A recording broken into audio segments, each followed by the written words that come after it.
అద్భుతం కృషి చేశారు. రాష్ట్రాల్లో కలిపి కూడా ఇప్పటి వరకు మొత్తం 39 సంవత్సరాలు అబ్బాయిలే ఫస్ట్ టైం చరిత్రలో ఈ అమ్మాయి ఫస్ట్ దట్స్ గ్రేట్. మీకు ఎలా ఉంది చెప్పండి. హ్యాపీగా ఉంది సార్. ఇప్పుడు చిన్న సినిమా చూసి తెగిన వాళ్ళం సార్. ఫాదర్ మోటివేట్ చేయడం కోసం చెప్పేసి నువ్వు బాగా చదువు, మళ్ళీ మనకి ఏప్రిల్ మీద అటెంప్ట్స్ ఉంటాయి కదా, దాంట్లో ఏదో ఒక ఎగ్జామ్ మంచి టాప్ మార్క్స్ తెచ్చుకుంటే నువ్వు కంపల్సరీగా మనందరికి ఇన్స్పిరేషన్ చిరంజీవి గారి దగ్గరికి వెళ్దాం, మనం బ్లెస్సింగ్స్ తీసుకుందాం మోటివేట్ చేయడం జరిగింది. ఇప్పుడు నెక్స్ట్ ఏం చేయాలి అనేది పాప? బీటెక్ తో పాటు సివిల్స్ కి ప్రిపేర్ అవ్వడం. Okay, excellent. ఓకే, చూడాలి మాకు ఉంటుంది.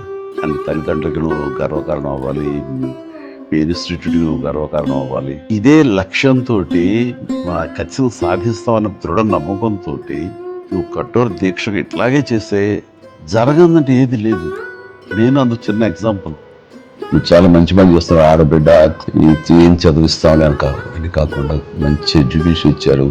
ఎప్పుడు ఏ అవసరం వచ్చినా సరే మీ బ్రదర్ని అనుకున్నాం, మీ ఇంటి పెద్దను అనుకున్నాం, నా దగ్గర అడగటానికి ఏమీ సంకోచించక్కర్లేదు. ఏ ఒక్క ఇబ్బందితో మాత్రం పాపధ్యేయం అనేది అయిపోతుంది. సొంతలో నేను అమ్మాయి ఒక ఐఏఎస్ ఆఫీసర్ అయితే చూడాలి, మాకు రావాలి. అండ్ తల్లిదండ్రులకు నువ్వు గర్వకారణం అవ్వాలి. ఇంకెవరిని కలవాలనుకుంటున్నావమ్మా? మీరే సార్ అంటే నాకు ఇది సంతృప్తి ఇచ్చిన సంఘటన. Very happy. Rishi please, small honour for you.